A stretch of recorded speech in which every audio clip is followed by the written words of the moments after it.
আসসালামু আলাইকুম ওয়া রাহমাতুল্লাহি ওয়া বারাকাতুহু।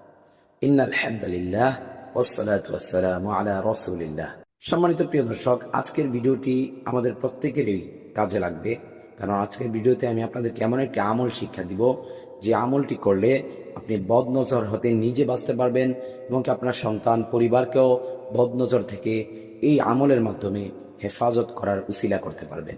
এই উসিলায় আল্লাহ তাআলা আপনার পরিবার, আপনার সন্তান, আপনার ফল ফলাদির গাছ, আপনার সবকিছুই, সম্পদ সবকিছুকে আল্লাহ তাআলা বদনজর থেকে হেফাজত করবেন।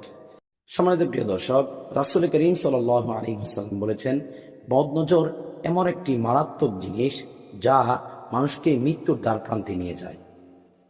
তাই এই বদনজর থেকে বাঁচতে হলে আমাদেরকে এই গুরুত্বপূর্ণ আমলটি করতে হবে। তো আমলটি কি আমি বলে দিচ্ছি। এটি হলো কোরআনের একটি আয়াত। এই আয়াতের আমল করবো আমরা ইনশাআল্লাহ। সেই আয়াতটি হলো কোরআনুল কারীমের সূরাতুল কলমের ৫১ নম্বর আয়াত। আয়াতটি আমি বলে দিচ্ছি, সকলে আয়াতটি ভালোভাবে শিখে নেবেন।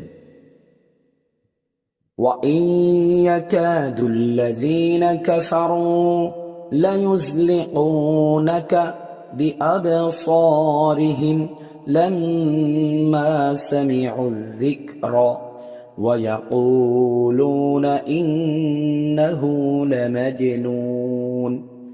আমি আবারও বলছি, وَإِن يَكَادُ الَّذِينَ كَفَرُوا لَيُزْلِقُونَكَ بِأَبْصَارِهِمْ لَمَّا سَمِعُوا الذِّكْرَ وَيَقُولُونَ إِنَّهُ لَمَجْنُونٌ।